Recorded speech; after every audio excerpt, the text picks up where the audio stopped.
අපි තුල්ප කෙනෙක් නිර්මාණය කිරීමේ ටිබෙට් තුල්පමන්සි ක්‍රමය ගැන කලින් වීඩියෝ එකේ කතා කරානේ. ඉතින් මේ වීඩියෝ එකට හොඳ ප්‍රතිචාර තිබුණු නිසා මම හිතුවා ඔයාලා කැමති වෙයි මේ ඇස්ට්‍රල් ප්‍රොජෙක්ෂන් එහෙම නැතිනම් මනෝකාය ප්‍රක්ෂේපණය කරන ආකාරය ගැන දැනගන්න. මම ලුසිඩ් ඩ්‍රීමින් ගැන කරපු වීඩියෝ එකේදී මේ ගැන කරුණු කියනවා කියලාත් කිව්වා. ඉතින් එහෙනම් අද වීඩියෝ එකෙන් අපි බලමු මොකක්ද මේ මනෝකාය කියන්නේ. මේ ගැන තියෙන ආගමානුකූල සහ සංස්කෘතික විග්‍රහය, විද්‍යානුකූල පැහැදිලි කිරීම වගේම මේ යන විට මනෝකායට සිදුවෙන දේ, ජීවිත සිටියේදී මනෝකාය ප්‍රක්ෂේපණය කරන ආකාරය ගැන, ඇස්ට්‍රල් ප්‍රොජෙක්ෂන් තුලදී හොල්මන් හෝ දෙවිවරු පෙනෙනවද කියන එක ගැනත්, ඇස්ට්‍රල් ප්‍රොජෙක්ෂන් වල වාසි සහ භයානකත්වය ගැනත්, ඇස්ට්‍රල් ප්‍රොජෙක්ෂන් හි නිරත වෙනකොට භෞතික සිරුර රැක ගන්න ආකාරය ගැනත්, මේ ගැන සිදු කරන පරීක්ෂණ සහ ඉදිරි අනාගතයේදී මේ ගැන පරීක්ෂණ කළ යුත්තේ ඇයි කියන කාරණා ගැනත් අද වීඩියෝ එක තුලින් අපි ගැඹුරින් කතා කරමු.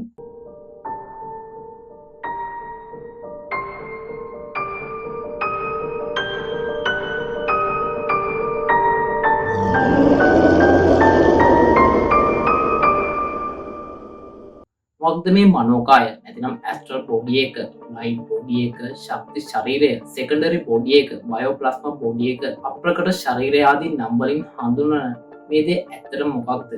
පැරාසයන්ස් වල එන පැරාසයිකොලොජි නැතිනම් අධිමනෝවිද්‍යාවට අනුව මේ ඇස්ට්‍රල් බොඩි එක හඳුන්වන්නේ අපේ භෞතික සිරුරට ආවරණය වෙලා තියෙන, භෞතිකව දකින්න නොලැබෙන දෙවෙනි ශරීරයක් ලෙසයි. මේක අධ්‍යාත්මික සිරුරක් ලෙස මේදී හඳුන්වනවා. මතකනේ මම කලින් වීඩියෝ වලත් කියලා තියෙනවා ලයිට් බොඩි එක ගැන. මේ ලයිට් බොඩි එක කියන්නේ මේ ඇස්ට්‍රල් බොඩි එකටම තමයි. සාමාන්‍යයෙන් පැරාසයන්ස් වල මේ ලයිට් බොඩි එක තමයි හොල්මනක් විදියට හඳුන්වන්නේ.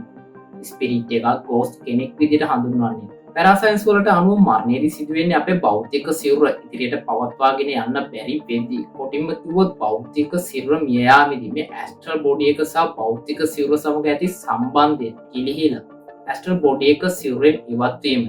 මේ ඇස්ට්‍රල් බොඩි එකක් අපේ භෞතික සිරුරට කනෙක්ට් වෙලා තියෙන්නේ මේ රූපේ පේනවා වගේ ඇස්ට්‍රල් කෝඩ් එකකින්.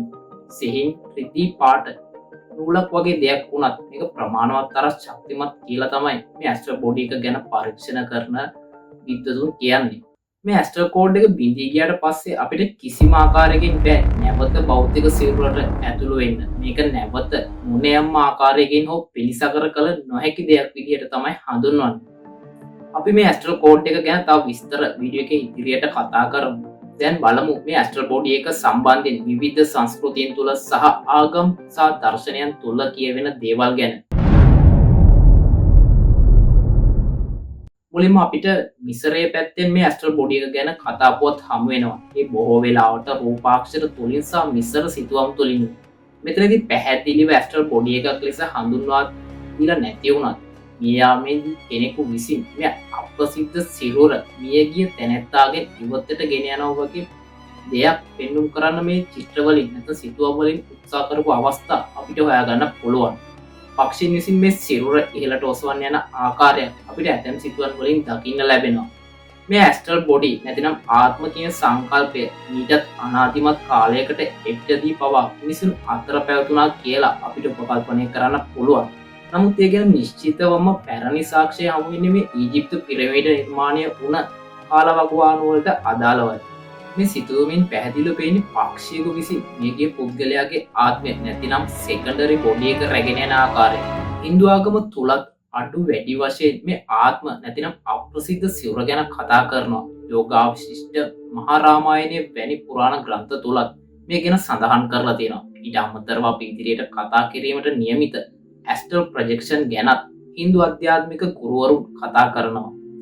ජපන් මිත්‍යා කතාවලට අනුව වෛරී හෝ පරිගැනීමේ චේතනාවෙන් පසු වෙන කෙනෙකුගෙන් ශරීරයෙන් ආත්මය වෙන් වෙලා ගොස්, ඒ කියන්නේ වෛරී ඉලක්කය වෙතට ගොස් ශාප කිරීම හෝ වෙනත් ආකාරයකින් හානි කිරීමට උත්සාහ කරන බවට ජපන් විශ්වාසයකුත් තියෙනවා. ඊට අමතරව තාවෝවාදී භාවනා ශෛලීන් කිහිපයක් තුළම මේ ශක්ති ශරීරයක් නිර්මාණය කිරීම ගැන සඳහන් කරනවා. යුදෙව් සහ ක්‍රිස්තියානි ඇතැම් පරීක්ෂකයන්ට අනුව මුල්වරට ඇස්ට්‍රල් කෝඩ් එක නැතිනම් මේ මම කලින් කිව්ව විදිහට ඇස්ට්‍රල් බොඩි එකත් භෞතික සිරුරත් සම්බන්ධ වෙන රැහැන ගැන සඳහන් කරන්නේ යුදෙව් ජාතිකයන්. ජේම්ස් හැන්ස්කිස්ට අනුව කොරින්ති 2:12.2 තුල සඳහන් කරන ආකාරයට මෙහිදී ඇස්ට්‍රල් ප්ලෑන්ස් ගැන සඳහන් කරනවා. ජේම්ස් හැන්ස්කිස්ට අනුව මේ සිරුරෙන් පිටත අත්දැකීමක් විදිහට සලකන්න පුළුවන් බව වක්‍රව මෙහි සඳහන් කරලා තියෙනවා. දැන් අපි විශේෂයෙන් බලන්න අවශ්‍යයි බුදුදහම තුල මේ මනෝකාය ගැන පැහැදිලිව සඳහන් කරනවද නැද්ද කියන එක ගැන. මේක පැරාප්සයිකොලොජි පිළිබඳව යම් දැනුමක් තියෙන ප්‍රවීණ මහාචාර්යවරු පවා පටලව ගන්න තැනක්. අපි මේ විස්තර කරන මනෝකාය ථේරවාදී බුදුදහම තුල ඇත්තටම නෑ. ත්‍රිපිටකය තුල සඳහන් වෙන්නේ මනෝමය කාය කියලා මිසක මනෝකායක් ගැන නම් නෙමෙයි. මේ වචන දෙකම එකම ළඟින් යන නිසා කෙනෙක් හිතන්න පුළුවන් මේ දෙකින්ම කියවෙන්නේ එකම දෙයක් ගැන කියලා. නමුත් මේ දෙක එකිනෙකට පරස්පර අර්ථ නිරූපණයක් තමයි මේ දෙකට තියෙන්නේ. මේ මනෝමය කාය කියන එකේ වචනාර්ථ තේරුම ගත්තොත් මනමේව කායෝ මනෝ කායෝ කියලා තමයි සඳහන් වෙන්නේ. ඒකේ තේරුම සිතම කයක් කියන එකයි. තවදුරටත් පැහැදිලි කරොත් මෙන් කියවෙන්නේ සිතින් නිපදවන කයක් ගැනයි. මේ ගැන මනෝකාය සහ මරණය කියන කෘතියේ ත්‍රිපිටකාචාර්ය අභිධර්ම විශාරද මහා කම්මට්ටානාචාර්ය අතිපූජ්‍ය නාවේනේ අරියධම්ම ස්වාමීන් වහන්සේ උදාහරණ සහිතව පැහැදිලි කරන්නේ මේ විදිහටයි. අපි ස්වර්ණමය රජතමය ධාරුමය යනුවෙන් ඔය කියන ප්‍රත්‍ය යොදලා කියන්නේ නිපන් කියන එකයි. ඒ කියන්නේ මෙහෙමයි. රත්තරණින් හැදුව දෙයකට ස්වර්ණමය කියනවා. රිදියෙන් හදපු දෙයකට රජතමය කියනවා. දැවෙන් හදපු දෙයකට ධාරුමය කියනවා. ඉතින් මේ අනුව ගත්තම මනෝමය කියන්නේ සිතින් හදපු දෙය කියන එකයි. මේක උන්වහන්සේ විතරක් නෙමෙයි උන්වහන්සේ ඇතුළු ත්‍රිපිටකාචාර්ය ස්වාමීන් වහන්සේලා පවසන්නේ මේ මතයයි. මේ විදිහට ථේරවාදය තුල හඳුන්වන මනෝමය කාය කොටස් දෙකකට බෙදනවා. ඒ තමයි අභිඥාඵල ප්‍රාප්තතුමන්ගේ මනෝකාය, ඉර්ධිමය මනෝකාය කියලා. මේ අභිඥාඵල ප්‍රාප්ත කියන්නේ මනුස්ස ලෝකේ පංච අභිඥාලාභියය ඉන්නවා. මේ පංච අභිඥා අතරින් ඉර්ධිවිද ඥානයේ කොටස් තුනක් තියෙනවා. ඒ තමයි අධිෂ්ඨාන ඉර්ධිය, මනෝමය ඉර්ධිය, විකුවර්ණ ඉර්ධිය. මේ තුන පැහැදිලි කරද්දී වාට මේ ගැන පොඩි අවබෝධයක් ලැබෙයි කියලා මම හිතනවා. අධිෂ්ඨාන ඉර්ධිය කියන්නේ ඉන්න තැනකින් වෙනස් නොවි විශ්වලා ගන්නේ නැතුව, නොපෙනී යන්නේ නැතුව, කොටින්ම කෙස් ගසක්වත් නොසෙල්වා අධිෂ්ඨාන බලයෙන් යම් යම් දේවල් කිරීමයි. මේ ග්‍රන්ථයට අනුව මහ පොළොව ජලාශයක් කිරීමත්, ජලාශය මහ පොළොව කිරීමටත් මේ අධිෂ්ඨාන බලයෙන් ඉර්ධිපාන උත්තමයෙක්ට පුළුවන්.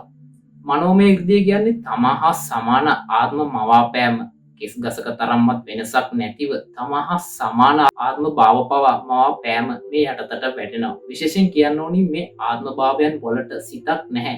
චිත්තජ රූප ඇති වෙන්නේත් නැහැ. කොටිම එක මවාපෑමක්. ගෞතම බුදුරජාණන් වහන්සේ යමා මහ පෙළහර පාප අවස්ථාවේ භාවිත කරන්නේ මේ ක්‍රමයම තමයි. බුද්ධ ශාසනයේ මනෝමය ඉර්ධිවන්තයන් අතර අග්‍ර වෙන්නේ චුල්ලපන්තක මහරහතන් වහන්සේ. උන්වහන්සේ විසින් උන්වහන්සේ වගේම තවත් 19ක් මවාපා සිටි අවස්ථාවක් උන්වහන්සේට දානයට ආරාධනා කිරීමට පැමිණි පණිවිඩ කරුවෙකු දුටු බවට සඳහන් වෙනවා. විකුවර්ණ ඉර්ධිය කියන්නේ විවිධ පෙළහර පෑම්, නොපෙනී යෑම, පෙනී නොපෙනී යෑම, පොළොව තුල කිමිදීම, ආසේ ගමන් කිරීම වගේ ඉර්ධි පෑමයි. බුදුහිමියන්ගේ පටන් මුගලන් මහරහතන් වහන්සේ ආදී මහරහතන් වහන්සේලාගේ පිරිසකට මේ හැකියාව තිබුණා. ඉතින් හොඳට මතක තියාගන්න ඕනි භාවනාව දියුණු කරලා අභිඥා බල උපදවා ගත්තේ නැති පුද්ගලයෙක්ට මේ මනෝමය කාය මවන්නට කිසිම හැකියාවක් බුද්ධහමට අනුව නැහැ. ඒ වගේම කියන්න ඕනි ධර්මයේ සඳහන් වෙනවා බුදුරජාණන් වහන්සේ බැහැ දකින්න දෙවිවරු, බ්‍රහ්මයෝ, දිව්‍ය නාගයෝ, දිව්‍ය ගුරුලෝ, අසුරයෝ පැමිණෙනවා. මේ පැමිණෙන ඇතැම් අය යොදුන් ගණන් විශාලයි. නමුත් ඔවුන් පැමිණෙන්නේ මිනිස් ප්‍රමාණයේ ආත්ම භාව මවාගෙන. මේක අභිඥා බලයක් නෙමෙයි. මේක පුණ්‍ය ඉර්ධියක්. මේවට කියන්නේ පුණ්‍ය ඉර්ධියෙන් ලබාගත් මනෝමය කාය කියලා. ඉතින් මේ අනුව ථේරවාදී බුදුදහම තුල සඳහන් වෙන මනෝමය කාය කියන්නේ මේ අපි අද කතා කරන මාතෘකාවෙන් කතා කරන මනෝකාය කියන සංසිද්ධිය හෝ නැතිනම් දෙය ගැන නෙමෙයි. ඒ නිසා මේ දෙක පටලව ගන්න එපා. ගොඩ දෙනෙක් මේක පටලව ගන්න නිසායි මම මේ තරමට ථේරවාදී බෞද්ධ විග්‍රහය දිගට අරගෙන ගියේ. ඒ වගේම බුදුදහමේ විස්තර කරන මේ මනෝමය කාය කියන සංකල්පය බුදුරජාණන් වහන්සේ විසින් භාවිතා කරපු ආකාරය ගැන තව නිදසුන් බොහොමයක් තියෙනවා. ඒ අතර විශේෂයෙන්ම 7 වෙනි වස් කාලය තුල තවතිසා දිව්‍ය ලෝකයේ තුල අභිධර්මයේ දේශනා කිරීමට මවපු උතුරුවක් බුදුරජාණන් වහන්සේ භාවිතා කරලා තියෙනවා. එහෙම කරන්න හේතුව බුදුරජාණන් වහන්සේගේ කයත් හැඩ ගැසී තියෙන මේ මනුස්ස ලෝකේ මිනිස් කයක් පැවතෙන ආකාරයටමයි. නමුත් මතක ඇතිනි මම දෙවියන් දිව්‍ය ලෝක ගැන කතා කරපු වීඩියෝ වල කිව්වා මේ දිව්‍ය ලෝකවල කාලය, ඒ කියන්නේ ආයු කාලය මිනිස් වර්ෂ නැතිනම් දිනවලට වඩා වැඩි කියලා. ඒ කියන්නේ අපේ සාමාන්‍ය දවසකට වඩා දිව්‍ය ලෝකවල දවස ගත වෙන කාලය වැඩි. ඉතින් බුදු සිරුරට අවශ්‍ය වෙන ආහාර පාන ආදිය ලබා ගැනීමට අවශ්‍ය නිසා මේ විදිහට බුදුරජාණන් වහන්සේ තමන් ව්‍යංශයේ විදිහටම මනෝකායක් නිර්මාණය කරන්නේ. කොහොම නමුත් මහායාන වජ්‍රයාන තුල මේ ආත්ම කියන සංකල්පය තියෙන නිසා ඒ තුලින් නම් ඇස්ට්‍රල් බොඩි එක ගැන කියවෙනවා. ඉතින් මේ ඇස්ට්‍රල් බොඩි එක ගැන තියෙන ආගමික අදහස් ගැන දැන් යම් අවබෝධයක් කාටත් තියෙන නිසා අපි බලමු පැරාසයන්ස් වලට අනුව මේ ඇස්ට්‍රල් බොඩි එක ගැන කතිකාවතක් ඇති කරවන්න සමත් වුණ පරීක්ෂණ ගැන. සීතල යුද්ධයේ අතරතුර කාලයේදී සෝවියට් සංගමයේ ටෙලිපති, මනෝචිකිත්සක ක්‍රම, ශරීරයේ පිටත අත්දැකීම් වගේ විශේෂ පැරාප් සයිකොලොජි පරීක්ෂණ ගණනාවක් සඳහා විශාල වශයෙන් මුදල් ආයෝජනය කරන්න ගන්නවා. KGB වැනි හමුදා සහ බුද්ධ්‍යංශ ඔප්පු බැලීම් සඳහා මේ ක්‍රම දියුණු කිරීමට උත්සාහ කරලා තියෙනවා. මේ වගේ පරීක්ෂණ පැවැත්වීමට මධ්‍යස්ථාන 20කට අධික ප්‍රමාණයක් සෝවියට් සමූහාණ්ඩුව මගින් පවත්වාගෙන ගිහිනුත් තියෙනවා. වාර්තාවලට අනුව වාර්ෂිකව ඩොලර් මිලියන 21කට ආසන්න වැය ශීර්ෂයක් මේ සඳහා මේ කටයුතු සඳහා පින් කරලා තියෙනවා. මේ පරීක්ෂණ අතර වර්ෂ 1939 දී ඔසියානු ඉංජිනේරුවෙක් වුණ සෙමියන් කිර්ලියන් විසින් සහ ඔහුගේ පිරිත පැලන්ටිනා විසින් කිර්ලියන් ෆොටෝග්‍රැෆි නම් වූ ඡායාරූප ගැනීමේ ක්‍රමවේදයකුත් සොයා ගන්නවා. මේ මගින් වස්තුන් වටා ඇති ආලෝකය නැතිනම් ශක්ති ප්‍රමාණය ග්‍රහණය කර ගැනීමට හැකියාවක් ලැබුණු බවයි මේ පරීක්ෂණ වාර්තා විස්තර කරන්නේ. මේ කිර්ලියන් ෆොටෝග්‍රැෆි නිසා මේ ඇස්ට්‍රල් බොඩි එක තියෙන බවට ධනාත්මක පරීක්ෂණ සිදු කරන පරීක්ෂකයන්ට හැකියාවක් ලැබෙනවා. වර්ෂ 1970 දී ඇමරිකානු මනෝවිද්‍යාඥයෙකු වූ ටෙල්මා නොස් UCLA කිර්ලියන් ඡායාරූපකරණය පිළිබඳ පුළුල් පරීක්ෂණ ඉදිරියට දියත් කරනවා. ඒ වගේම මේ සඳහා සෝවියට් විද්‍යාඥයන් සමග සහයෝගයෙන් කටයුතු කරන ඇමරිකානුවන් කටයුතු කරලා තියෙන මේ තරමට වැදගත් දෙයක්. වැඩිදුරටත් විද්‍යාඥයන් විසින් මේ ගැන පරීක්ෂණ සිදු කරන්න යද්දී අතේ ඇඟිල්ලක් සැත්කමකින් හෝ අනුතරකින් ඉවත් කරන පුද්ගලයන්ගේ පවා කිර්ලියන් ඡායාරූප වල ඉවත් කරපු ඇඟිල්ලේ ආලෝකය දකින්නට ලැබිලා තියෙනවා. මේ සමගම ගසක කොළයක පවා කොටස් ඉවත් කර ඡායාරූපකරණය සිදු කළා. එම ඉවත් කළ කොටසේ පවා ආලෝකය පෙන්නුම් කරමින් තවදුරටත් කොළයේ හැඩය ඉස්මතු වෙලා තියෙනවා. සාමාන්‍ය ධාරාවේ විද්‍යාඥයන්ට අනුව මේ සිදුවෙන්නේ කොළයේ කොටස් ඉවත් කිරීමට පෙර කිර්ලියන් ඡායාරූපය ලබාගත් තහඩුව මත අවශේෂව පවතින තෙතමනය හෝ පීඩන බලපෑම් නිසා මේ විදිහට ආලෝකය දැర్శණය වෙනවා කියලා තමයි එය කියන්නේ. මේ කිර්ලියන් ඡායාරූපය ඔස්සේ යමින් ඇස්ට්‍රල් ප්‍රොජෙක්ෂන් එකක් අතරතුර ඇස්ට්‍රල් බොඩි එක ඡායාරූප ගත කරන්නට විද්‍යාඥයන් උත්සාහ දැරුවද පාලිත පරීක්ෂණ යටතේ ඒක සාර්ථක වෙන්නේ නැහැ. කටින් කඩ සැක සහිත දේවල් ඡායාරූපකරණය කරන්න හැකි වුණත් ඔවුන්ට ඒක ඇස්ට්‍රල් බොඩි එක ලෙසින් සනාථ කිරීමට හැකි වෙලා තියෙනවා. සමහර රුසියානු විද්‍යාඥයන් මේ කියන ක්වොන්ටම් අර්ථකථනය, ඒ කියන්නේ ක්වොන්ටම් ශේෂ්ඨ හෝ ආතති ශක්තිය මගින් සම්බන්ධ කරමින් මතයන් ඉදිරිපත් කළත් ප්‍රධාන ධාරාවේ භෞතික විද්‍යාඥයන් මේ මත බැහැර කරනවා. සමහර විට ඔයා මීට කලින් මේ කිර්ලියන් ඡායාරූපකරණය ගැන සහ ඒ කියන්නේ කෙරුණ පරීක්ෂණ ගැන දැනගෙන නැති සමහර පරීක්ෂණ ප්‍රතිඵල ගැන නම් සාමාන්‍ය ධාරාවේ විද්‍යාත්මක පැහැදිලි කිරීම මේ කියන්නේ ගේන්න ඒක ප්‍රමාණවත් නොවන බවට දැනගෙන ඉන්න නැතුව ඇති. ඉතින් මේ නිසා කිර්ලියන් ඡායාරූපකරණය තුළින් ඇස්ට්‍රල් බොඩි එක පවතිනවා යයි කියා මෙතෙක් සාමාන්‍ය ධාරාවේ විද්‍යාවෙන් කිසිදු සනාථ කිරීමක් කරලා නැහැ. ථේරවාදී බුද්ධ ධර්ම තුල හඳුන්වන මනෝකාය වෙනස් දෙයක් වීමත් මේ විද්‍යාත්මක පරීක්ෂණ මගින් ඇස්ට්‍රල් බොඩි එක තහවුරු නොවීම නිසා කෙනෙක් මේ තවත් මිත්‍යාවක්ද කියන තැනට කෙනෙක්ගේ තර්කය ගොඩ නැගෙන්න පුළුවන්. නමුත් අපි බැලිය යුතු තවත් කරුණු රාශියක් තියෙනවා. ඒ අතර විශේෂයෙන් කොට දෙනෙක් නාමිකව හෝ හඳුනන බලංගොඩ ආනන්ද මෛත්‍රී හිමියන් විසින් අපි කතා කරන ඇස්ට්‍රල් ප්‍රොජෙක්ෂන් නැතිනම් මනෝකාය ප්‍රක්ෂේපණය කර තිබෙන බව සඳහන් කරලා තියෙනවා. මේ ඇස්ට්‍රල් ප්‍රොජෙක්ෂන් කරන ආකාරය ගැන මම මේ වීඩියෝ එකේ ඉස්සරහට කතා කරනවා. එතකොට භෞතික සිවුර ආරක්ෂා කිරීම ගැනත් මම කියලා දෙනවා. මේ ක්‍රමවේදය ගැන මුලින්ම සඳහන් කරන්නේ ආනන්ද මෛත්‍රී හාමුදුරුවන් විසින්. ඒ විතරක් නෙමෙයි ඇස්ට්‍රල් ප්‍රොජෙක්ෂන් ගැන අහඹු හෝ අත්දැකීම් තියෙන 20-30 දෙනෙක් වුණත් සමහරවිට මේ අද කාලේ පාසුත් අපිට හොයාගන්න පුළුවන්. ඉතින් මේ අය අත්දකින්නේ වෙනත් දෙයක්ද නැතිනම් සැබෑම ඇස්ට්‍රල් ප්‍රොජෙක්ෂන් එකක්ද කියලා සොයා බැලීම වැදගත් කියලායි මම හිතන්නේ. ඉතින් අපි බලමු මුලින්ම භාවනාව තුළින් මනෝකාය ප්‍රක්ෂේපණය කරන්න ආකාරය ගැන. තුල්ප කෙනෙක් නිර්මාණය කරන තුල්පමාංශික ක්‍රමවේදය ගැන මම පැහැදිලි කරන්න කලින් දුන්න වෝනින් එකම මෙතනදී දෙනවා. ඇත්තරම කිව්වොත් තුල්ප කෙනෙක් අතින් මේ යන්න තියෙන හැකියාවට වඩා ඉක්මන් වැඩි විය හැකියාවක් තියෙනවා මේ මනෝකාය ප්‍රක්ෂේපණය කිරීමට උත්සාහ කිරීමේදී වැරදීමක් නිසා අනතුරට ලක් වෙන්න.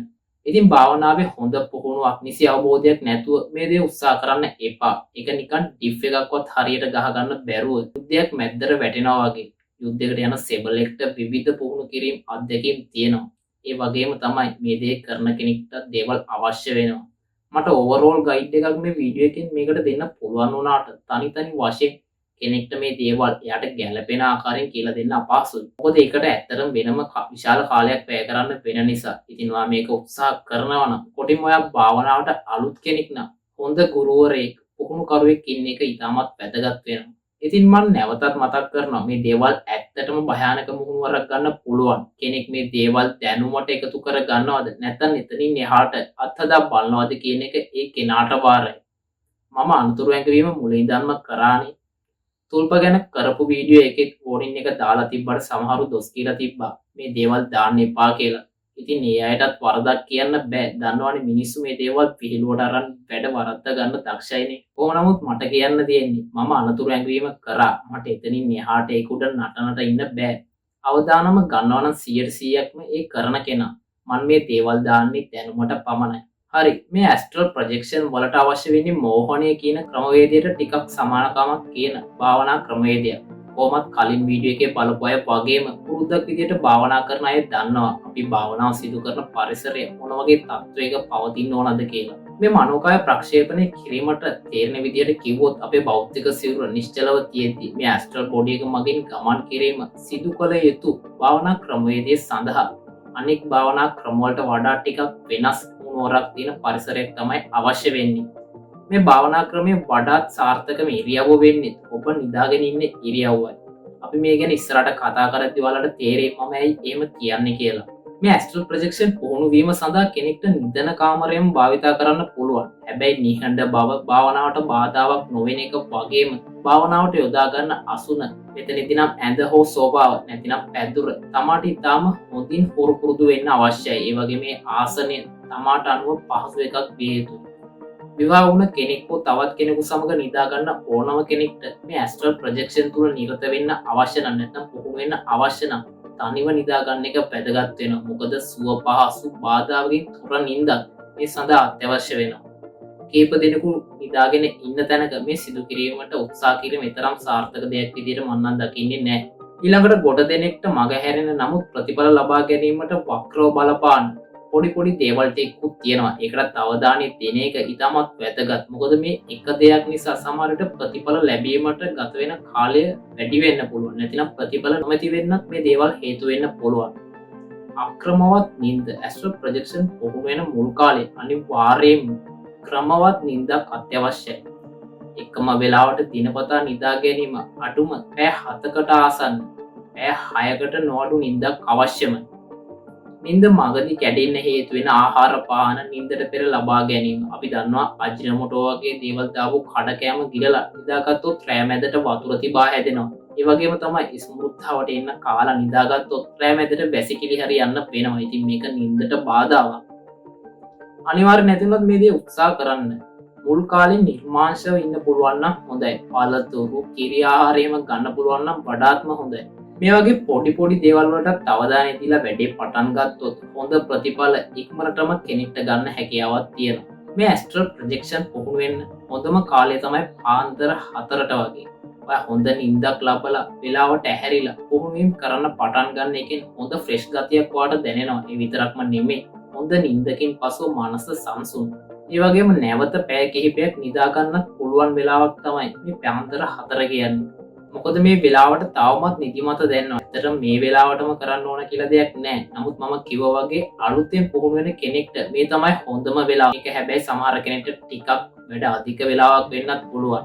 පාන්දර අවදි වෙන ගෘහණියක් නිවසක ඉන්නවා නම් බොහෝ වෙලාවට ඉවුම් පිහුම් කටයුතු කරන්න පටන් ගන්න මේ වෙලාවට.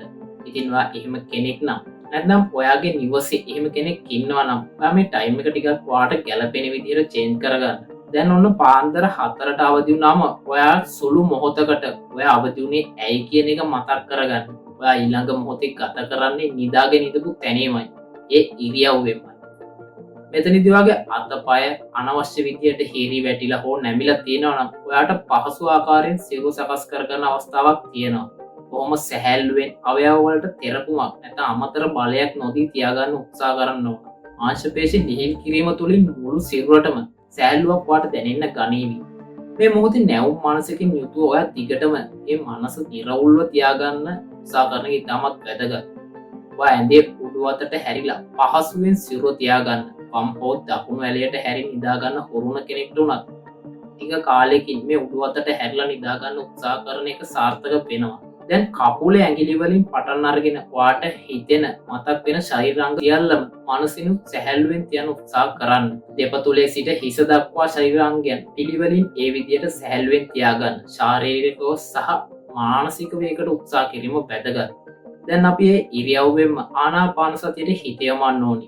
ඔරහිස් වලට ආතතියක් ලබා දෙන්නේ නැතුව සැහැල්ලු හුස්ම ඉහළට ගන්න පහළට ගන්න උත්සාහ කරන්න. ඔයා ඇස් අරන් ඉදි සිතිවිලි එනවා කියලා හිතෙනවා නම් ඇස් දෙක වහගෙන මේ විදිහට හොඳින් ආශ්වාස ප්‍රාශ්වාස කිරීමට හිත යොමු කරන්න. බාහිර දේවල් වලින් සිත බැහැරව තබා ගැනීමට දිගටම උත්සාහ කරන්න. කොටිම තාරකා ප්‍රක්ෂේපණය ගැනවත් ඔයා හිතන්න එපා. මුල් දවස් කිහිපෙම මේ ස්ටෙප් එකේ මිනිත්තු 5-10ක් අතර ප්‍රමාණයක් හිත සහ ගත සැහැල්ලුවෙන් තියාගන්න උත්සාහ කරන්න. මතකනේ නොනවත්වා දිනපතා කිරීම ඉක්මන් ප්‍රතිඵල ඇති කරනවා. මේක පුරුද්දක් විදියට දින ගණනක් කරන්න. මෙතනින් එහාට දේවල් හිතන්න එපා. කෙනෙක් සමහර විට උත්සාහ කරන්න පුළුවන් මුල් දවස්වලම ඊළඟ ස්ටෙප් එකටත් යන්න.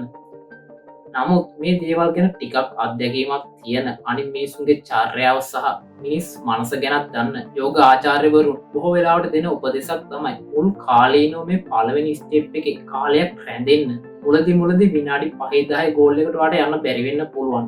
ඔයා නොදැනුවත්වම නින්දට වැටෙන්න පුළුවන්. ඒකේ කිසිම ගැටලුවක් නැහැ. ඒ දිගටම ඒක දිනපතා කරන එක තමයි වැදගත්. ඔයාගේ නිදි චක්‍රයට මේක ඉක්මනටම ඇතුල් වෙයි. මේ පළවෙනි ස්ටෙප් එකේදී ඔයාට පුළුවන් ක්‍රිස්ටල්ස් වගේ දේවල් පාවිච්චි කරලා ඔයාගේ කම්පන සංඛ්‍යාත හොඳ මට්ටමකට ගන්න. දුර්වල කම්පන සංඛ්‍යාත ඔයාගෙන් බැහැර කරන්නත් මේ දේවල් පාවිච්චි කරන්න පුළුවන්. ක්‍රිස්ටල්ස් කියන්නේ ස්වභාවික පලින් වලට. මැණික් ගැන දන්න අය නම් දන්නවා මේ කියන්නේ මොනවද කියලා. සමහර විට අර අපලට මේගල දාන්න, අරකට මේක දාන්න කියන ඔයා අහලා ඇති. ඒ නිසාම ක්‍රිස්ටල්ස් පාවිච්චි කරන්න ඒ වගේ මනස්ගාතයකට කියලා කෙනෙක් හිතෙන්න පුළුවන්. ඇත්තට මේව මනස්ගාතම නෙමෙයි. මම මේ කියන්නේ මේ දේවල් වලට පැරාසයන්ස් වල පැත්තක් තියෙනවා නෙමෙයි. කොමන් සයන්ස් වල පැත්තක් තියෙනවා. විශේෂයෙන් මැණික්ගල් හරහා සූර්යාලෝකයේ පරාවර්තනය වෙලා සිරුරට ලැබෙන කොට විවිධ රසායනික සහ ඖෂධ ගුණ ඇති වෙනවා. ඒ ගැන ඔයාලට අවශ්‍ය නම් මම වෙනම වීඩියෝ එකක් කරන්නම්. මේ දේවල් වලට අමතරව භාවනා කරන අය ඇමතිස්ට්, ලැබ්‍රොඩයිට්, ක්ලියර් ක්වාර්ට්ස්, ඉතින් එහාට ගියාම සෙලෙනයිට්, මොලඩිවයිට්, බ්ලැක් ඔබ්සිඩයින් එහෙම තමා භාවිතා කරන ස්ථානයේ සිරුරට ආසන්නයෙන් හෝ ආභරණයක් ලෙස සිරුරේ පැළඳ ගැනීම හරි සිදු කරනවා. මේ පාෂාණ සතු විවිධ බලපෑම් එල්ල කිරීමේ හැකියාවක් ඇත්තරම තියෙනවා. ඇමතිස්ට් වගේ එවැනි ඇස විවෘත කරන්න උත්සාහ කරන අයට, ඉහළ ශේෂ්ඨ වෙනුවෙන් භාවනා කරන අයට, කොටිම ඇස්ට්‍රල් ප්‍රොජෙක්ෂන් කරන අයට එහෙම සහාය දක්වනවා. ඒක වෙන්නේ කොහොමද කියලා මම වෙන වීඩියෝ එකකින් එක්ස්ප්ලেইন කරන්නම්. ලැබ්‍රොඩයිට්, බ්ලැක් ඔබ්සිඩියන් වගේ ක්‍රිස්ටල්ස් වර්ග අඳුරු ශක්තිය කොටිම නරකාත්ම පලවා හරින්න සහාය දක්වනවා කියලාත් කියනවා. ඉතින් ඔයාලට පුළුවන් ඔයාලට අවශ්‍යයි කියලා හිතෙන ක්‍රිස්ටල්ස් එක අරගෙන එක්ක ඔයාගේ කොට්ටේ යටින් තියාගන්න, නැත්නම් මාලයකට අමුණලා පැලඳ ගන්න, නැත්නම් මුද්දක් විදිහට වගේ පාවිච්චි කරන්නත් පුළුවන්.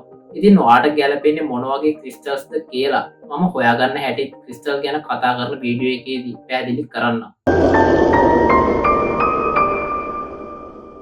හරි, දැන් අපි බලමු දෙවෙනි ස්ටෙප් එක මොකක්ද කියලා. මේ දෙවෙනි ස්ටෙප් එකෙන් අපි කතා කරන්නේ මෝහන තත්වයකට යන ආකාරය ගැනයි. මෙතනදී මතක තියාගන්න අපි කවුරුත් සාම්ප්‍රදායිකව දන්න කියන මෝහන ක්‍රමවේදයක් නෙමෙයි මෙතනදී අපි කතා කරන්නේ. ඔයා සමහර විට කාටුන් වල මෝහන ක්‍රම දැකලා ඇති. ඒකේ තව කෙනෙක් තමයි තවත් කෙනෙක්ව බොහෝ වෙලාවට මෝහනය කරන්නේ. මෙතනදී එහෙම අවශ්‍යතාවයක් නැහැ. හැබැයි මෙතනදී අපි ටිකක් හොඳ අවධානයෙන් කටයුතු කරන්න උත්සාහ කරන්න ඕනි.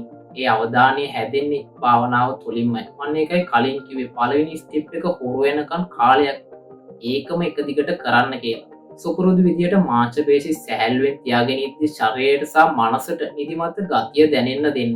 නමුත් ඔබ අවදිව සිටිය යුතුයි. මේ තත්ත්වය පැමිණි පසුව මොහොන තත්ත්වයන් ඇති කර ගැනීමට කටයුතු කරන්න අපිට පුළුවන්.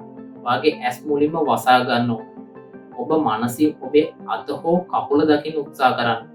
ඔයා නිදාගෙන ඉන්න ඉරියව්වෙන් අත හෝ කකුල දිහා බලන ආකාරයට දැස විවෘත නොකර මනසින් දකින්න. ඇස් වහගෙන සිටිය සම්පූර්ණ ලෙස මනස තුළින් ඔයාගේ අත කකුල පේන ආකාරයට අවධානය හොඳින් එයට ලබා දෙන්න ඕන.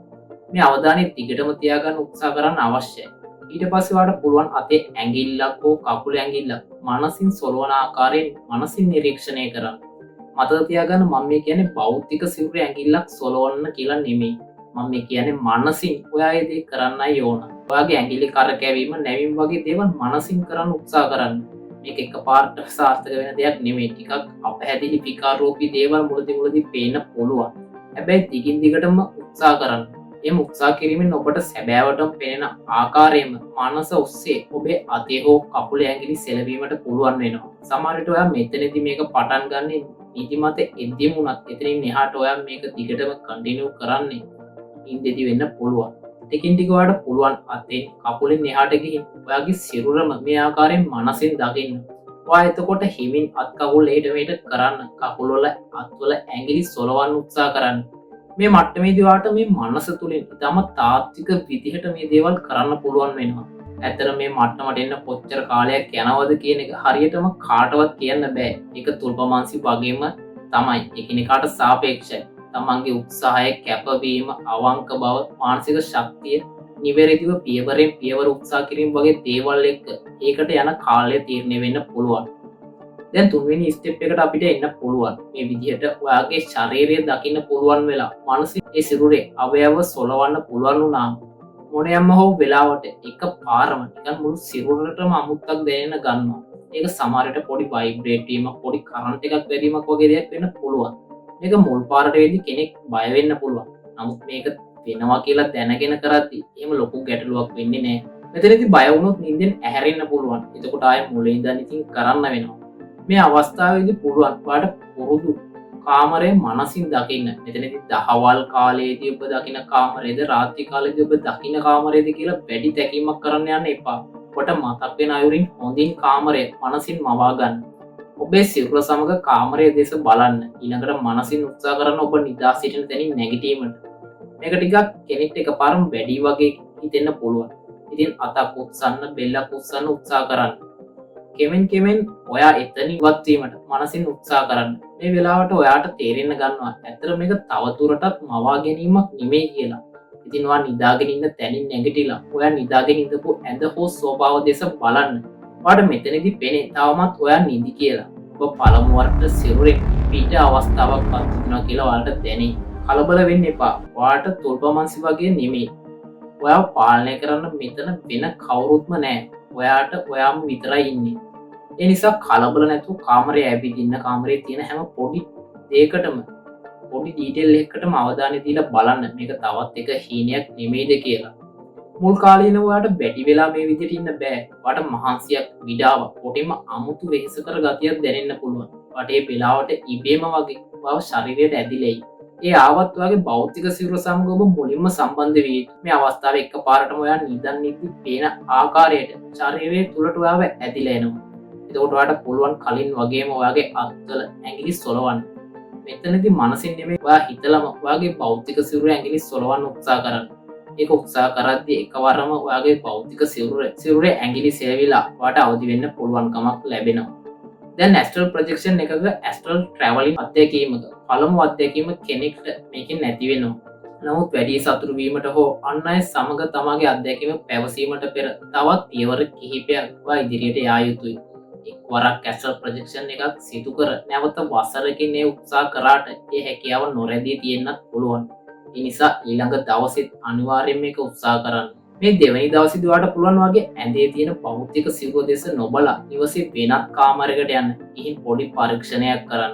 ඔයාලට පුළුවන් ඒ කාමරේ ඇඳක් යට, මේසයක් යට තියෙන කොළ කෑල්ල, tie තියෙන මකුණු දැලක්, ඔයා කලින් අවධානය නොදුන්න තුන්ඩුවක විස්තරයක් වගේ දෙයක් මතක තියාගෙන නැවතත් ඔයාගේ සිරුරට එන්න.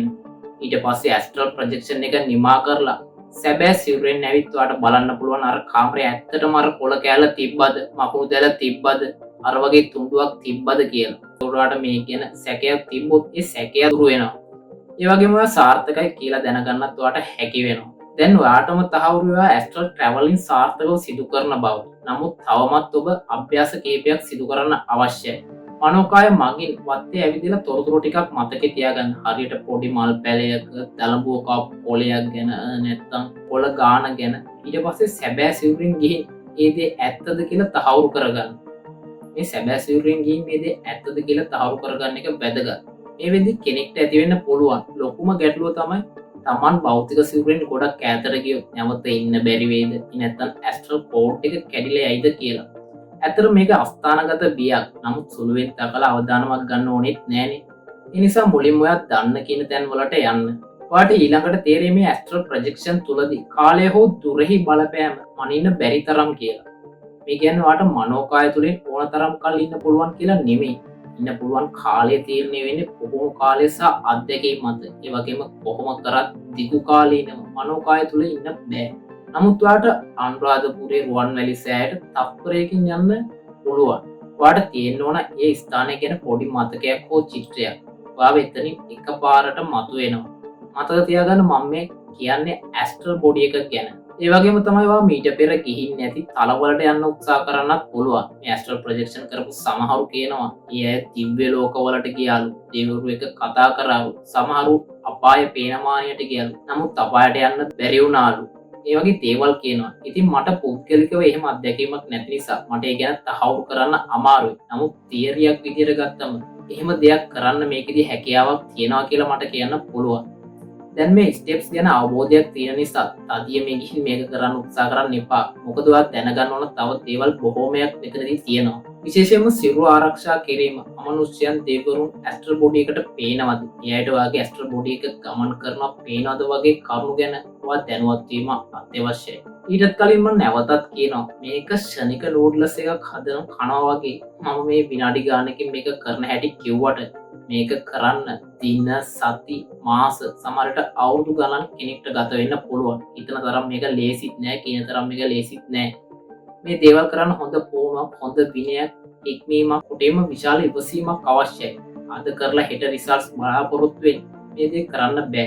අපි දැන් බලමු ඇයි මේ අපේ භෞතික සිරුර ආරක්ෂා කරන්න අවශ්‍ය වෙන්නේ කියලා. මේ ඇස්ට්‍රල් ප්‍රොජෙක්ෂන් වලට බටහිර ජාතීන් අවධානය දෙන්නේ මේ මෑත ඉතිහාසයේදී. නමුත් ආසියානු කලාපීය රටවල මේ දේවල් කාලයක් තිස්සේ පැවතගෙන එනවා. විවිධ බෞද්ධ සම්ප්‍රදායන් තුල, හින්දු සම්ප්‍රදායන් තුල මේ දේවල් දිගින් දිගටම උත්සාහ කරපු වගේම ප්‍රතිඵල ලබාගත් යෝගීවරුන් ඉන්දියා සහ ඉන්නවා. තාමත් මේ දේවල් කරන්න පුළුවන් අය කියලා පිරිස් නම් කරන එක ටිකක් අන්තයක් ගන්න නිසා මම ඒකට නොයා අදාළ දේවල් ටික විතරක් ඔයාලා එක්ක බෙදා ගන්නවා. මම කලින් කිව්වනේ පූජ්‍ය බලංගොඩ මෛත්‍රී මහානායක හාමුදුරුවෝ ප්‍රසිද්ධිය සහ උන්වහන්සේගේ පසුකාලීන මුද්‍රිත ග්‍රන්ථවලට දායක වුණ අත්පිටපත්වල පැහැදිලිව කියලා තියෙනවා මේ මනෝකායෙන් තමන් වහන්සේ දෙසම බලන් ඉඳපු අවස්ථාවන් ගැන. එතනදී උන්වහන්සේ කියලා තියෙනවා අමනුෂ්‍යයන් ඒ අවට ගැවසෙන නිසා භෞතික සිරුරට හානියක් වීමට පෙර තමන් වහන්සේ නැවත සිරුරට ඇතුළු වුණා කියලා. ඇත්තට මෙහෙම වෙන්න පුළුවන්ද? ලොජිකලි අතින් ගත්තාම මේක මේ කාරණේ 100% ඇත්තක් නෙමෙයි 100% බොරුත් නෙමෙයි. අපේ ඇස්ට්‍රල් කෝඩ් එක බාහිර බලපෑමක් නිසා කිසිම ආකාරයකින් කැඩෙන්නේ නැහැ. ඇස්ට්‍රල් කෝඩ් එක අපිටවත් වෙන කෙනෙක්ටවත් කඩන්නත් බෑ. හැබැයි අපේ භෞතික ශරීරයට අපි හිතමුකෝ ඇස්ට්‍රල් ට්‍රැවලින් කරද්දී කෙනෙක් ඇවිත් ඒ හිසට වෙඩි තියනවා කියලා. මේ කියන්නේ භෞතික සිරුරේ හිසට. අන්නේ මොහොතේ අපේ ඇස්ට්‍රල් කෝඩ් එක කැඩෙනවා. ඒක ඉතින් අපි ඇස්ට්‍රල් ප්‍රොජෙක්ෂන් කරමින් ඉඳියත් ඒ විදිහට නිදාගෙන ඉඳියත් වෙඩි තියලා මරපු නිසා ඒක කැඩෙනවා. මම මේ කියන්න උත්සාහ කරන දේ ඔයාලට තේරුම් නැති කියලා මම හිතනවා. මේ කියන්නේ අපේ භෞතික සිරුර තවදුරටත් ඉදිරියට පවත්වාගෙන යන්න බැරි වුණාම ලෙඩකින් හෝ අනතුරකින් හෝ වයසට ගිහින් හෝ මොනේ හෝ ආකාරයකින් භෞතික සිරුරට හානියක් ඇති වුණාම තමයි මේ ඇස්ට්‍රල් කෝඩ් එක පින් වෙන්නේ. ඊට අමතරව ආයු කාලය ඉවර වීමෙන් උනත් මේක වෙන්න පුළුවන්. ඒ නැතු වෙන කිසිම ආකාරයකින් වයර් එකක් කපනවා වගේ ඇස්ට්‍රල් කෝඩ් එක කපලා අපේ ඇස්ට්‍රල් බොඩි එකයි ෆිසිකල් බොඩි එකයි අතර තියෙන කනෙක්ෂන් එක විනාශ කරන්න බෑ. මේක අමනුෂ්‍යයන්ටත් අදාළයි. හෝර්මෝනක් වේවා, පෙරේතෙක් වේවා, යකෙක් ප්‍රොටෙක්ට් වුණත් ඒක කරන්න බෑ. අපි ඒ ලෙවල් අපේ සිරුරට රින් ගන්න බෑ. ඒක මට මතක විදියට මම කලින් වීඩියෝ කිහිපයකදීමත් ඔයාලට කිව්වා. සමාජයේ වැරදි මතයක් තියෙනවා මෙහෙම මනෝකාය සිරුරේ නැති අවස්ථාවක අමනුෂ්‍යෙක් සිරුර අයිති කරගන්න පුළුවන් කියලා. හිතන්න සමහර නිරෝගී මිනිස්සු මේ යනවා ආයු කාලය ඉවර වීම. ඉතින් එහෙමනම් ඒ සිරුර වලටත් මේ අමනුෂ්‍ය ඇතුල් වෙලා ඒ සිරුර ජීවත් කරවන්න පුළුවන් වෙන්න ඕනේ. ඔය ජනප්‍රවාදයේදීවත් එහෙම කතාවක් අහලා නැතුව ඇති. ඔය මල මිනි වලට අමනුෂ්‍යයන් යන්ත්‍ර මන්ත්‍ර වලින් බන්ධන පිල්ලි නැතිනම් කෝඩු වගේ ක්‍රියාවන් වලදී වෙන්නේ බලෙන් ඒ සිරුරට අමනුෂ්‍ය ගැට ගන්න එක. සිරුර කිසිසේත්ම වෙන කෙනෙක්ව බාරගන්නේ නැහැ. ඒක තමයි ස්වභාවිකත්වය. මෙතනදී බන්ධනයකින් අමනුෂ්‍යයා කරන්නේ හරියට ජීවත් වෙලා ඉන්න කෙනෙක් අඹේක් වල්ලාගෙන එහෙට මෙහෙට කර කර නටවනවා වගේ වැඩක්. ඒකෙන් අඹයට පනාව කියලා කියන්න බෑනේ. ඔය යක්කු වැහෙනවා, හොල්මන් වැහෙනවා, දිෂ්ටි වැහෙනවා, පෙරේතයෝ වැහෙනවා කියලා අහලා තියෙන අවස්ථාවන් වල වෙන්නේ සිරුරේ සැබෑ හිමිකාරයයි ඉති.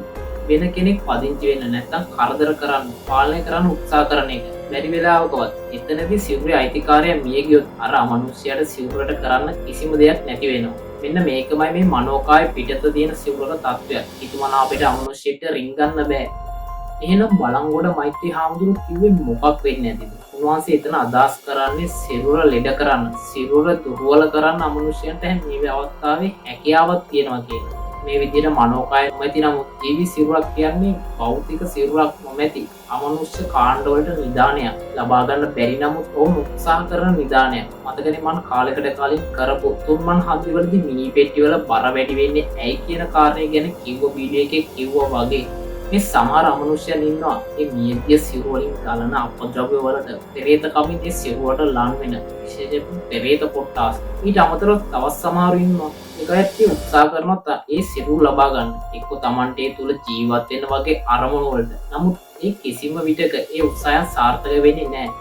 නමුත් ඒකට ඔවුන් උත්සාහ කරන එක නවත්තන්නෙත් නැහැ. ඉතින් එහෙම අමනුෂ්‍යයෙක්ට ජීවිතේ තිබෙන නමුත් මනෝකාය ඒ මොහොතේ නොතිබෙන ශරීරයක් කියන්නේ තව හොඳ අවස්ථාවක් විදිහට ඒ කට්ටිය එක දකින්නේ. ඉතින් ඔවුන් මේ සිරුරට විවිධාකාරයෙන් ඇතුල් වෙන්න උත්සාහ කරන්න පුළුවන්. ඒක සාර්ථක නොවුනත් මේ උත්සාහය නිසා මේ භෞතික සිරුර මේ භෞතික සිරුර ජරාවට ලක් වෙන්න පුළුවන්. ඊට වෙන්න උත්සාහ කරන්න පුළුවන්. මේ අමනුෂ්‍යයන් කියන්නේ සෑම අතින්ම අපිරිසිදු අය. ඉතින් ඒ නිසා විවිධ වූ රෝගී තත්ත්වයන් සිරුරට ඇති වෙන්න පුළුවන්. මේක දිගු කාලීන වුණොත් සමේ රෝග වගේ තත්ත්වයන් එතනින් එහාට රෝගී තත්ත්වයන්ත් ඇති වෙන්න පුළුවන්. මතකනේ සෙම්සොටු මල පහ කන පෙරේතයන් ගැන මම පෙරේත වස්තු ඔස්සේ විස්තර කරා. ඉතින් මේ වගේ අය නිසා මේ සිරුර භෞතිකව ජරා වෙන්න පුළුවන්. ඉතින් මේ අයට ලං වෙන්න බැරි ආකාරයෙන් අපේ සිරුර ආරක්ෂා කිරීම කෝකටත් හොඳයි. බටහිර පිරිස් නම් මේ සඳහා ඔවුන්ම මානසික ශක්තිය නිර්මාණය කරගත්ත සුදු පැහැති ආලෝක ධාරාව නිර්මාණය කරලා භෞතික සිරුර ආවරණය කරලා එමගින් ආරක්ෂාව බලාපොරොත්තු වෙනවා. ඉතින් මේක සාර්ථක ක්‍රමයක්ද කියලා කියන්න හරියට මම දන්නේ නැහැ. අපිට මෙතනදී හැබැයි පුළුවන් අපේම මානසික ශක්තියට හැන් ගිහින් තුන්රුවන් සරණ මගින් හෝ අවශ්‍ය නම් සම්‍යක් දෘෂ්ටික දේවරුන්ගේ ආරක්ෂාව අපේ සිරුරට ලබා ගන්න. මම පුද්ගලිකව දන්න දෙයක් තමයි භාවනා කරන ගොඩක් අය රුවන්වැලි සෑයට ශරීරය බාර කරනවා. භාවනාවේදී කාලයක් හිත පීඩව ගන්න පුළුවන් වුණ නමුත් කාලයකට පස්සේ යම් හේතුවක් නිසා භාවනාව මඟ හැරිලා නැවත උත්සාහ කරද්දී හිත පීඩව ගන්න අපහසු වුණ හොඳ දෙනෙක්ට මේ රුවන්වැලි සෑයට ශරීරය බාර කරන එකෙන් නැවතත් ඒ කටයුතු කිසියාකාරයෙන් කිරීමට හැකියාවක් ලැබිලා තියෙනවා. මේක කරන ආකාරය YouTube එකේම විකාශනය කරන ධර්මදේශනා වලින් ඔයාලට හොයාගන්න පුළුවන් වෙයි. ලොකු දේවල් ටිකක් කරන්න නැහැ. සරලව පහසු දේවල් ටිකක් තමයි කරන්න තියෙන්නේ. මම A to Z ඒ ගැන මෙතනදී පැහැදිලි කරන්න යන්නේ නැහැ. මම කමෙන්ට් එක හරි ඩිස්ක්‍රිප්ෂන් එකේ හරි මේ වීඩියෝ එකේ ලින්ක් එකත් හොයලා දාලා තියන්න. ඊට අමතරව පුළුවන් තුන් සූත්‍රයෙන් පිළිත් කරපු පිළිත් නූලක් උනත් බැඳගෙන මේ දේ කරන්න. ඒ සිරුරට ආරක්ෂාවක් එක් කරන්න. අවශ්‍ය නම් සිරුර පිටි කාමරේ විශේෂයෙන් ආරක්ෂා කරන්නත් පුළුවන්. මම මෙතන වැඩියෙන්ම රෙකමන්ඩ් කරන්නේ රුවන්වැලි සෑයට ගිහින් කිරිපිඩි පූජාවක් කියලා සිරුර පාර කරන එක. නැත්තම් පූජා කරන එක. ඒක ඉතින් ටිකක් පේ වෙලා කරන්න අවශ්‍යයි. කොහොමත් හැම පස්පාවක්ම කර භාවනා කරන අය නැති නිසා ඒක ලොකුවට කෙනෙක්ට ගැටලුවක් ඇති වෙන්නේ නැති වෙයි. දැන් ඇස්ට්‍රල් ප්‍රොජෙක්ෂන් වල නිරත වෙන්න කලින් භෞතික සිරුර ආරක්ෂා කරන්න ඕන ආකාරය ගැන යම් ප්‍රමාණාත්මක අවබෝධයක් හැමෝටම තියෙන නිසා අපි එතනින් එහාට බලමු අපේ මනෝකායට අමනුෂ්‍යයෙන් දෙවිවරුන් දර්ශනය වෙනවද? ඒ වගේම ඒ අයට අපේ ඇස්ට්‍රල් බොඩි එක දර්ශනය වෙනවද කියන කාරණය ගැන. මේ මනෝකාය ඇස්ට්‍රල් බොඩි එක නැතිනම් ලයිට් බොඩි එක සූක්ෂම සිවුරක් විදියට හඳුන්වනවා. කලින් හෝර්මන් ගැන කතා කරපු වීඩියෝ වලත් මම කියලා තියෙනවා හෝර්මනක් කියන්නේ මේ ලයිට් බොඩි එකකට කියලා. ඒ ගැන දීර්ඝ පැහැදිලි කිරීමක් කෙනෙක්ට අවශ්‍ය නම් මේ කාඩ් එකෙන් වැටෙන වීඩියෝ එක බලලා යම් අවබෝධයක් ලබා ගන්න පුළුවන්. මේ හෝර්මනක් විදියට අපි හඳුන්වන ලයිට් බොඩි එකකට තවත් ලයිට් බොඩි එකක් නැතිනම් හෝර්මනක් පේන්න පුළුවන්. හැබැයි හැම ලයිට් බොඩි එකකටම හැම ලයිට් බොඩි එකක්ම පේන්නේ නැහැ. ඉතාමත් දුර්වල ලයිට් බොඩි එකකින් නිකුත් කරන්නේ සැලකිල්ලකට ගත නොහැකි තරම් ඉතාමත් දුර්වල ආලෝකයක්. ඉතින් මේ වගේ ලයිට් බොඩි තවත් ලයිට් බොඩි එකකට නොපෙනෙන්න වැඩි විය හැකියාවක් තියෙනවා. නමුත් යම් මට්ටමකට ප්‍රභාස්වර ලයිට් බොඩි එකක් තවත් ලයිට් බොඩි එකකට දැක් ගන්න පුළුවන්. ජීවත්ව සිටින පුද්ගලයෙකුට මියගිය කෙනෙක්ගේ ලයිට් බොඩි එකක් දැක් ගන්න තියෙන විය හැකියාවට වඩා වැඩි විය හැකියාවක් ලයිට් බොඩි එකකට තවත් ලයිට් බොඩි එකක් දැක ගන්න තියෙනවා. ඉතින් මේ නිසා සරලවම කිව්වොත් හොල්මනකට හොල්මනක් පේනවා. අපි මනෝකාය තුළින් ගමන් කරද්දී අපේ ස්වරූපයත් ලයිට් බොඩි එකක් නිසා අපිටත් හොල්මන් දර්ශනය වෙන්න පුළුවන්. ඒ අයටත් අපිව පේන්න පුළුවන්. ඒ වගේම තමයි දෙවිවරුන්ගේ ශක්ති සිරුර නැතිනම් ලයිට් බොඩි එක ඉතාමත් ප්‍රභාස්වරයි. ඉතින් ඒ නිසා අපිට මනෝකාය තුළින් ගමන් කරද්දී දෙවිවරුන් දැකීමට වැඩි හැකියාවක් තියෙන්න පුළුවන්. දෙවිවරුන්ටත් අපිව මනෝකායෙන් ගමන් කරද්දී පැහැදිලිව පේනවා. ඉතින් මේ දේවල් මම කියන මගේ මතයක් නෙමෙයි. මනෝකාය ගැන වැඩි දුරටත් පරීක්ෂණ කරන පැරා සයන්ටිස්ට්ලා ඉතින් එහාට ගියාම මෙඩිටේෂන් සහ ඇස්ට්‍රල් ප්‍රොජෙක්ෂන් ගැන වැඩි දැනුමක් තියෙන ඒ වගේ නිරත වෙන පුද්ගලයන් අභිවාදයෙන් පිළිගන්න කාරණා. ඉතින් ඔයාටත් පුළුවන් මේ දේවල් ගැන වැඩි දුරට ඉගෙන ගනිද්දී මේ දේවල් වල ඇත්ත නැත්ත පහසුවෙන් හරියාකාරව ගවේෂණය කරන්න. ඇස්ට්‍රල් ප්‍රොජෙක්ෂන් ගැන ආගමික සංස්කෘතික හැදෑරීම ගැන ඇස්ට්‍රල් ප්‍රොජෙක්ෂන් පුහුණු වෙන ආකාරයත් ඉතින් එහාට දේවලුත් අපි කතා කරා. ඉතින් මේ දේවල් අයිති වෙන්නේ පැරාසයිකොලොජි නැතිනම් අධි මනෝවිද්‍යාව කියන කොටසටයි. අපි ටිකක් බලමු සාමාන්‍ය මනෝවිද්‍යාව මේ ගැන දරන්නේ මොන වගේ මතයක්ද කියලා. කිසියම් පුද්ගලයෙක්ට දැඩි ආතතිය, දැඩි බිය හෝ දැඩි සංසුන්තාවයක් ඇති වූ විට මනස ව්‍යාජ ලෙස සිවුරෙන් වෙන වෙනවා වගේ හැඟීමක් දැනෙන්න පුළුවන් කියලා මනෝවිද්‍යාවෙන් පැහැදිලි කරනවා. මේකට කියන්නේ ඩිසෝසියේෂන් තියරි එක කියලා. සාමාන්‍ය ධාරාවේ මේ ප්‍රජාව out of body experience එකක් කියලා හඳුන්වන්නේ මේ දෙයමයි. සමහර මනෝවිද්‍යාඥයන්ට අනුව මේක lucid dreaming හෝ sleeping paralysis එකට ලින්ක් වුණ තත්ත්වයක් විදියටත් හඳුන්වනවා. සරලවම කිව්වොත් නින්දෙදි දකින තද බල සිහිනයක් විදිහට තමයි ඔවුන් මේක හඳුන්වන්නේ. නියුරෝසයන්ටිස්ට්ලට අනුව මොලේ ටෙම්පොරල් පාටියේටල් ජංක්ෂන් කෙටියෙන් කිව්වොත් TPG කියන කොටස නිසා මේ වගේ හැඟීම් විකාරයක් වුණොත් මේ විදියට සිවුරෙන් පිටත ඉඳන් බලනවා වගේ හැඟීමක් දැනෙන්න පුළුවන්. ඉතින් මේ වගේ පොඩි පොයින්ට් අල්ලලා තමයි සාමාන්‍ය ධාරාවේ මනෝවිද්‍යාව තුළ මේ ගැන පැහැදිලි කරන්නේ. බැලු බැලමට ඕනම කෙනෙක්ට තේරෙනවා මේ වගේ වළංගුතාවය ඉතාමත් සුළු පරාසයකට පමණක් වේදිලා. ඉතින් එයාට සිදුවෙන දේවල් විස්තර කරන්න බැරුව යනවා කියලා. කොහොම නමුත් පැරාසයිකොලොජි වලට මේ ඇස්ට්‍රල් ප්‍රොජෙක්ෂන් සත්‍යයක් කියලා 100% තහවුරු කරන්න තාමත් හැකි වෙලා නැහැ. ඒ වගේම තමයි කොමන් සයන්ස් වලටත් මේ ගැන ප්‍රතික්ෂේප කිරීමට හෝ මේ ගැන පැහැදිලි කිරීමට ප්‍රමාණවත් හැකියාවක් ලැබිලත් නැහැ. ඉතින් මේ දේවල් නිරන්තරව පරීක්ෂා කිරීම තමයි මට අනුව හොඳම දේ. ඒ ඇරෙන්න මායිමක ඉඳන් දෙකලවර ගැනවත් හරි දැනීමක් නැතුව පිළිගැනීම හෝ ප්‍රතික්ෂේප කිරීම තමන්වම රවටා ගැනීමක්. ඇස්ට්‍රල් ප්‍රොජෙක්ෂන් අත්දැක බැලීමෙන් හෝ පුහුණු කිරීමෙන් තියෙන වාසි ප්‍රයෝජන මොනවද කියලා දැනගන්න එකත් ඔයාලට වැදගත් වෙයි. මේ ඇස්ට්‍රල් ප්‍රොජෙක්ෂන් වල ඊළඟ අදියර නැත්නම් නෙක්ස්ට් ලෙවල් එක තමයි ඇස්ට්‍රල් හීලින් නැතිනම් ඇස්ට්‍රල් සුව කිරීම කියන්නේ. ආධ්‍යාත්මික ශක්තිය මුල් කරගෙන ඇස්ට්‍රල් ට්‍රැවලින් තුලින් ජීවත්ව සිටින රෝගී කෙනෙකුගේ සුවයට මුළුමනින්ම හෝ යම් මට්ටමකට හේතු වෙන්න පුළුවන් ආකාරයේ ආධ්‍යාත්මික සුව කිරීමේ ක්‍රමයක් ගැන මේදි සඳහන් වෙනවා. දැනට ඉතින් ඒක කරුණක් විදියට ඔලුවට දාගන්න. ඒක මේ වීඩියෝ එකෙන් විස්තර කරන්න ගියොත් ඒකටම විතරක් තව පැයක් විතර වීඩියෝ එක අදින්න වෙනවා. ඉතින් ඒ නිසා අපි ඒක පසුවට වෙනම වීඩියෝ එකකින් කතා කරමු. අපි රහස් විසඳීම, ගැටලු විසඳීම, ඔත්තු බැලීම වගේ දේවල් වල. ඔයාලට භෞතිකව ළඟා වෙන්න බැරි කෙනෙක් ළඟට හෝ ස්ථානයකට ගිහින් පහසුවෙන් ඒ ස්ථානය හෝ පුද්ගලයාව දැක බලා ගන්න එක නිරීක්ෂණය කරන වගේම ඔවුන්ගේ සංවාද වලට ඇහුම්කන් දීමට කරන කියන දේවල් නිරීක්ෂණය කිරීමට මේ ක්‍රමය භාවිතා කරන්න පුළුවන්. මේ වගේ හේතු නිසා තමයි සීතල යුද්ධ කාලයේදී මේ දේවල් ගැන බලවත් රටවල් තුළ පරීක්ෂණ සිදු කරේ. ස්ට්‍රෙස්, ඇන්සයිටි වගේ තත්ත්වයන්ගෙන් මිදීමට ඇස්ට්‍රල් ට්‍රැවල් උපකාරී වෙනවා. මේක ඇත්තටම අපි හැමෝටම මාරම විදිහට වටිනවා. කාර්ය බහුලත්වය සහ අසීමිත වුවමනා නිසා මිනිසුන් නිතරම ඉන්නේ විශාල තරගයක. ඉතින් මානසික සුවතාවයේ තකා කී දෙනෙක්ටද පුළුවන් විවේකයක් ගන්න. නැත්නම් නිදහසේ තමන් කැමති තැනක සුන්දර ලස්සන තැනක හුස්මක් ගන්න ස්වභාව දහම එක මොහොතකට හරි මෝහ වෙන්න. ඒ වගේ දෙයකට මිනිසුන්ට සැලකිය යුතු මුදලක් වගේම සැලකිය යුතු කාලයක් යනවා. ඉතින් ඇස්ට්‍රල් ට්‍රැවල් වලදී ඔයාට මේ හැමදේම විඳින්න පුළුවන්. ඔයා නිදාගන්න කාලය තුළ යම් වෙලාවක් මිඩංගු කරලා මුදල් වැය කිරීමකින් තොරවම ඒ දේවල් විඳින්න පුළුවන්. සමහර විට ලස්සන දියැලක් ළඟ කැලෑවක ඔයා කැමතිම ඕනම තැනක. ඔයාට මේකෙදි මధుරෝයාව කන්නේ නෑ, වෙන සතෙක් කන්නේ නෑ, කන්දකින් වැටෙන්නේ නෑ. ඔයාට පාඩුව එක විඳින්න පුළුවන්. lucid dream එක නම් මේක අපි කරන්නේ අපි නිර්මාණය කරගත්ත ෆැන්ටසි එකක. නමුත් මෙතනදී ඔයාගේ මනෝකායට ඇත්තටම තියෙන තැන්වලට ඇත්තටම යන්න පුළුවන්. lucid dreaming වල වගේ අඩුපාඩු නෑ. ඔයාගේ මනෝකාය ඉන්නේ තවත් රියැලිටි එකක. කෙනෙක් ඇත්තටම ට්‍රැවල් කරනවා වගේ ආතල් එකක් ඔය කොහොම කිව්වත් ගන්න බෑ කියලා. ඔව් සහතිකම එක ඇත්ත. මන් අහන්නේ ඒ මොකද තමන්ගේ අවශ්‍යතාවය සපිරෙනවන එතන තියෙන ගැටලුව මොකක්ද? lucid dreaming තුල්පමාංශි වගේ මනස එක්ක කරන සෙල්ලම් ඩීප් කතා කරපු නිසා A to Z කතා කරපු නිසා දැන් මේ astral projection A to Z කතා කරන නිසා මම දන්නවා පිරිසක් මේක හෙලා දකින්න පුළුවන්. මම මිනිසුන්ව ෆැන්ටසි එක හිර කරනවා, මානසික ලෙඩු කරනවා වගේ අදහසක් එන්න පුළුවන්. lucid dream තුල්පක් කියන්නේ ෆැන්ටසි එකක්. හැබැයි මේක ෆැන්ටසි එකක් නෙමෙයි. ඇත්ත මේ හැම දෙයකම සයිඩ් ඉෆෙක්ට්ස් තියෙනවා. පිහියෙන් පිල්ල කපා ගන්නත් පළතුරු කපන්නත් පුළුවන්. පිය හඳුන්වලා දෙන එක ඒකේ හොඳ නරක කියන එක මගේ වැඩි. ඒ දේවල් ඔළුවට විතරක් දාගෙන පිය පාවිච්චි නොකර ඉන්නවද? ඒ නැත්තම් පළතුරු කපා ගන්නවද?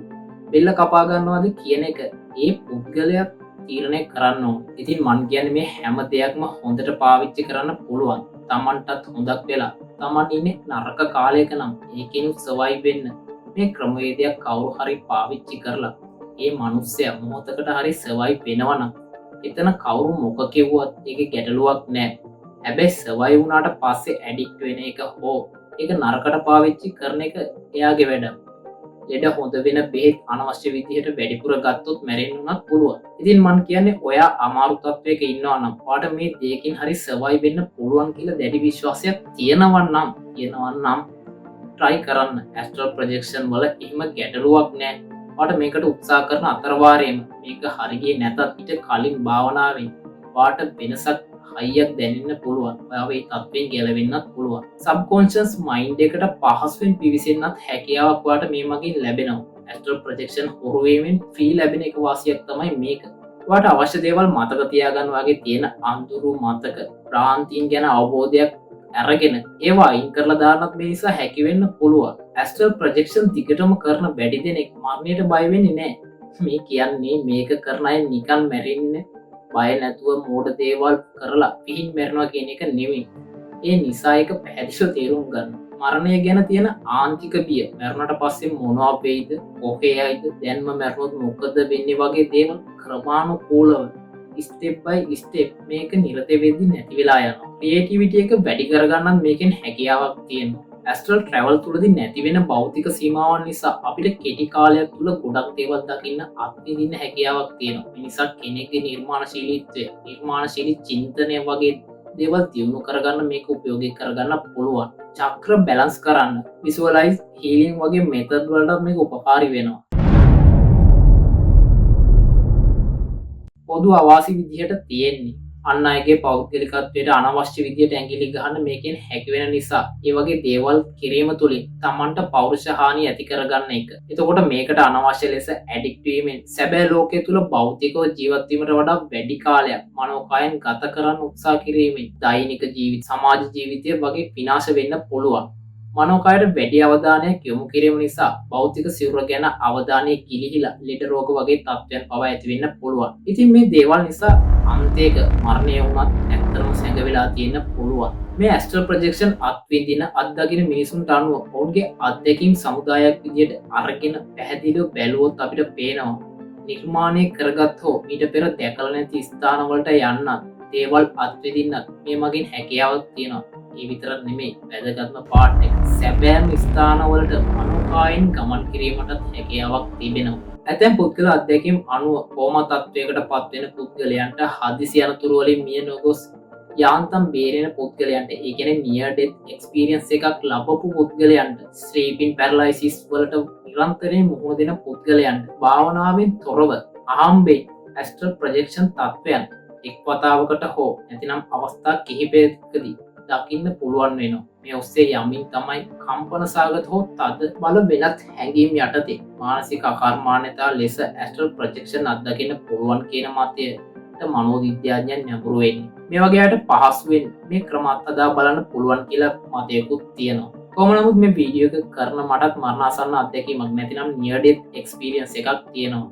2017 මුල වගේ සිදුවන අනතුරක් හදිසි අනතුරක් නිසා. ඒ ගැන තෝරනම් කෙටියෙන් මම කියන්න. මේ වීඩියෝ එකට එක අදාළ නොවුනත් එක්ස්පීරියන්ස් කරපු දෙයක් නිසා නියර් ඩෙත් එක්ස්පීරියන්ස් ගැන හොයන කෙනෙක්ට මේක වැදගත් වෙයි. ඉතින් ඒකෙන් වැඩක් නැති අයත් ඉන්න නිසා මම මේ ඇස්ට්‍රල් ප්‍රොජෙක්ෂන් ගැන බේසික්ස් කතා කරපු මේ මුළු වීඩියෝ එක මෙතනින් නවත්වන්න. ඇස්ට්‍රල් ප්‍රොජෙක්ෂන් සම්බන්ධව ඉදිරියට පරීක්ෂණ කිහිපයක් සිදු කරන්න මමත් මගේ ටීම් එකත් බලාපොරොත්තු වෙනවා. ඒ කියන්නේ SL Para ඉන්වෙස්ටිගේෂන් අපි බලාපොරොත්තු වෙනවා. ඒ නිසා වීඩියෝ කිහිපයක් ඉස්සරහට ගේන්න අපි බලාපොරොත්තු වෙනවා. මං හිතන්නේ ලුසිඩ් ඩ්‍රීමින් සුපර්මාන්සි වගේ මේ මට්ටමට ඇස්ට්‍රල් ප්‍රොජෙක්ෂන් ගැන කියලා දෙන වීඩියෝ එකක් සිංහලෙන් YouTube එකේ නැතුවත් ඇති. මේ වීඩියෝ එක බලපු ඔයාටත් අහම්බෙන් හරි ඇස්ට්‍රල් ප්‍රොජෙක්ෂන් සම්බන්ධ අත්දැකීමක් ලැබිලා තියෙනවා නම් පහලින් ඒ ගැන කමෙන්ට් කරන්න. ඔයාට ප්‍රසිද්ධිය බෙදා ගන්න බැරි අත්දැකීමක් තියෙනවා නම් අපේ WhatsApp community එකට join වෙලා ඒ හරහා SL Para investigation admin number එක හරහා admin කෙනෙක්ට හරි නැත්නම් මට හරි WhatsApp text message එකක් හෝ voice message එකක් තියන්න. ඉතින් SL Para investigation admin account එකේ අපේ adminලා දෙන්නෙක් ඉන්නවා. ඒ අයත් මේ දේවල් ගැන අධ්‍යයනය කරන පරීක්ෂණ කරන අය.